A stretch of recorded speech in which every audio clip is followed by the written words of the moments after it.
montagne, comme vous voyez. J'étais à la recherche de quelques sources et c'est le sujet sur lequel je voudrais aujourd'hui vous entretenir. Nous sommes au mois de février encore. L'eau est bien fraîche, elle est vraiment bonne ici. Les journées commencent un petit peu à se réchauffer.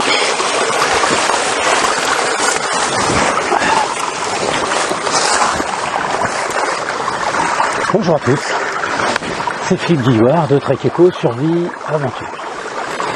Aujourd'hui, je souhaiterais vous entretenir des sources et surtout de l'eau qu'on trouve dans les sources. Nous sommes en France un pays particulièrement avantagé sous ce rapport car dans de nombreuses régions, dans de nombreux départements, nous possédons des sources de tous côtés. Ici, j'ai l'avantage puisque j'habite ici quand je suis en France. En Dordogne, il y a des quantités de sources d'eau qui sont absolument innombrables, qui sont comme celle-ci, vous voyez, absolument cachées, qu'il faut connaître évidemment pour pouvoir y accéder. Nous allons voir ensemble de quelle façon est-ce qu'on peut faire confiance à l'eau des sources et est-ce que, ma foi, est-ce qu'il est intéressant de pouvoir la récupérer.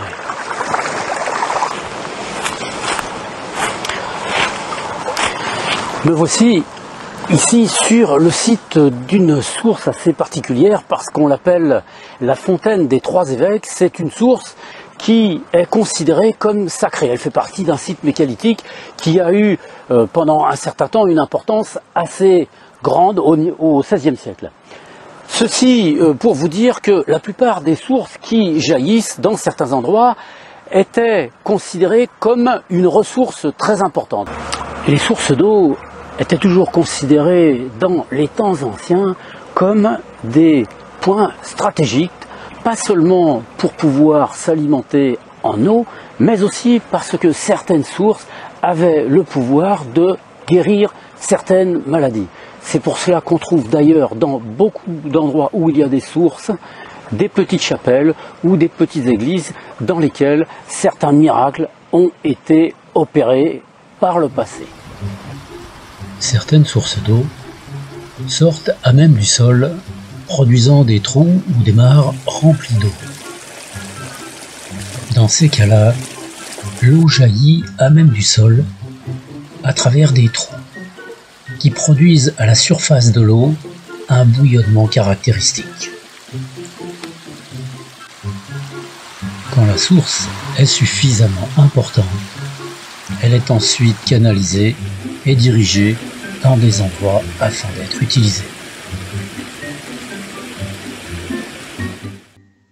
Ailleurs, c'est directement d'entre les rochers que jaillit l'eau du centre de la Terre. Notez ici la quantité très abondante d'eau de source. Celle-ci va alimenter un peu plus loin une cascade remplissant un bassin. Cette eau étant trop loin des habitations, elle ne sera pas captée, mais rejoindra une rivière en contrebas dans la vallée. Regardez maintenant comment des sources d'eau qui sortent au ras du sol peuvent passer inaperçues. Il faut vraiment être tout proche pour voir l'eau expulser les petits cailloux à l'extérieur de l'orifice.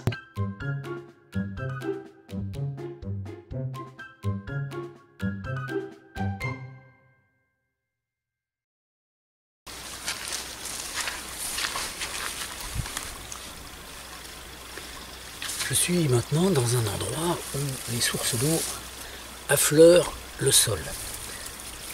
Ça forme des espèces de petites rigoles qui courent, vous entendez peut-être le bruit de l'eau d'ailleurs. Et ces petites rigoles forment par la suite là-bas des rivières un petit peu plus grosses. Qu'est-ce qui caractérise les sources et l'eau des sources? Il y a une première chose qui les caractérise déjà, c'est qu'elles sortent toutes de la terre, que ce soit ici au niveau ras du sol, ou bien comme vous l'avez vu tout à l'heure dans les images que je vous ai montrées, à partir de masses rocheuses, entre, si vous voulez, des fissurations qui se sont installées dans les sols. Il y a aussi une énergie qui s'insinue au niveau de l'eau. Cette énergie est, pour rester simple, la somme de l'apesanteur qui vient s'appuyer sur les molécules d'eau et en même temps, le temps que mettent ces molécules d'eau à descendre du point le plus haut dans lequel elles étaient jusqu'au point le plus bas qui sera plus tard la mer. Donc à chaque fois que l'eau avance, elle accumule une certaine énergie. À chaque fois qu'elle frotte ou qu'elle choque quelque chose, elle fait des mouvements. Tout cela représente une énergie qui peut être plus ou moins grande en fonction de la distance que cette eau aura parcourue. C'est comme cela d'ailleurs que certaines sources sont plus énergisantes que d'autres, parce que ce mouvement, justement, cette accumulation d'énergie a été plus important dans certaines sources que dans d'autres. Si cette énergie est mesurable, comme on le verra un petit peu plus tard, l'eau accumule aussi une forme d'énergie qui est un petit peu plus subtile et on va dire beaucoup plus difficile à mettre en évidence parfois. C'est ainsi qu'elle est très souvent discutée. Néanmoins, lorsque l'eau traverse la Terre, elle traverse aussi des espèces de champs de force qui sont liés simplement au mouvement de l'écorce terrestre et au fait que la Terre étant un élément vivant, elle produit des forces plus ou moins différentes qui vont imprégner l'eau dès que l'eau va traverser ces phénomènes. C'est ainsi que ces sources, lorsque vous allez les utiliser, vous allez vous apercevoir qu'elles contiennent, en plus de ce qui est à l'intérieur, et nous verrons entre autres leur composition tout à l'heure, mais en plus de cette composition, on va pouvoir constater, pour ceux qui sont sensibles en tout cas, qu'elle contient des formes d'énergie qui sont plus subtiles, mais qui agissent quand même sur nous. Pour imaginer ce que ça représente, et pour essayer de comprendre ce phénomène, parce qu'il est un petit peu subtil, c'est compréhensible qu'il soit discuté d'ailleurs, imaginez qu'une eau traverse un champ de bataille, l'eau qui va être récupérée au bout de ce champ de bataille sera-t-elle la même que celle qu'on récupérerait dans un champ qui n'est absolument pas cultivé et qui n'est pas non plus abîmé par une activité humaine? Je pense que nous percevons naturellement la réponse. Évidemment, les deux eaux seront différentes. Et seules les personnes ayant une sensibilité assez forte vont pouvoir le percevoir. Ça n'agit pas sur tout le monde, mais il y a des personnes sur lesquelles ces énergies ont une activité importante qui peuvent parfois même les rendre malades. Il y a aussi sa composition. Chaque source possède sa propre composition, c'est-à-dire qu'elle est remplie, en plus des molécules d'eau pure dont elle est formée, une quantité de minéraux qui correspondent à des roches qu'elle aura traversées, sur laquelle elle aura glissé, dans laquelle elle aura parcouru une certaine quantité de chemin et qui lui auront concédé des toutes petites particules microscopiques. Cette composition est donc à chaque fois typique et originale de chaque source. Depuis 2 siècles maintenant, on peut aussi parler de certaines substances polluantes qui ont été répandues par l'activité égoïste des hommes sur toute la planète, que ce soit dans les roches, dans les terres ou dans toutes les eaux qui couvrent presque la planète.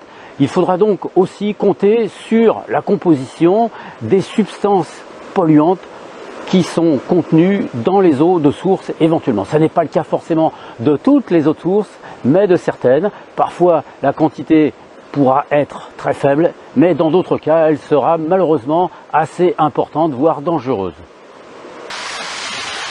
Sans être bien riches, les gens d'avant avaient l'esprit pratique.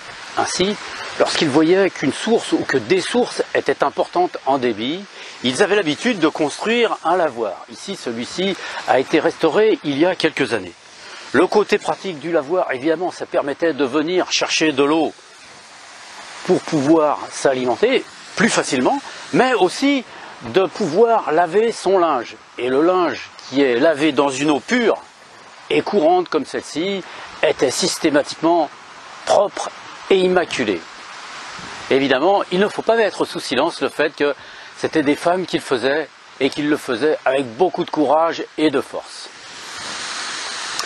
Ceci reste néanmoins un bel ouvrage. À une dizaine de kilomètres de là, un autre lavoir.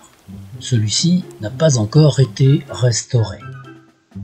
On note derrière une porte en bois qui masque quelque chose. La pompe à bras sur le côté nous laisse supposer qu'il s'agit là encore d'une source. Celle-ci a été bien protégée. Les habitants du village ont maçonné un ensemble afin de préserver cette source. Ceci pour l'utiliser avec plus de facilité.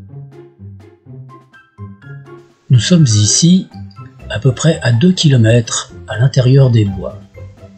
Ce trou, presque masqué par la végétation, est lui aussi une source d'eau.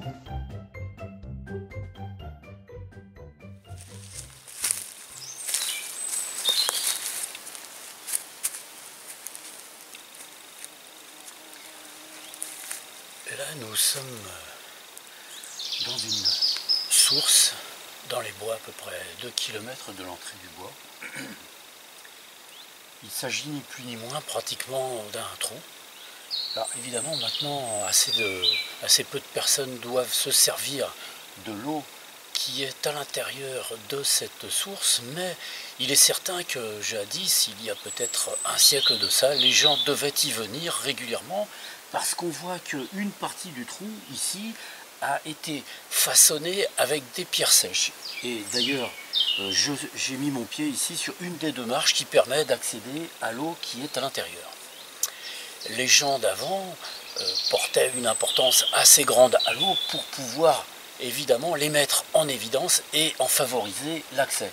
Ici, ils devaient sûrement y accéder en charrette, en âne, en cheval ou bien à pied, mais cela montre à quel point pour eux c'était très important, car ça représentait sûrement une quantité d'efforts importants pour pouvoir venir avec des récipients suffisamment importants et repartir avec ces récipients chargés dans leur maison. Voilà, c'est une très belle source au demeurant. Ici, les sources, les points d'eau comme ceci, sont appelés des fonds.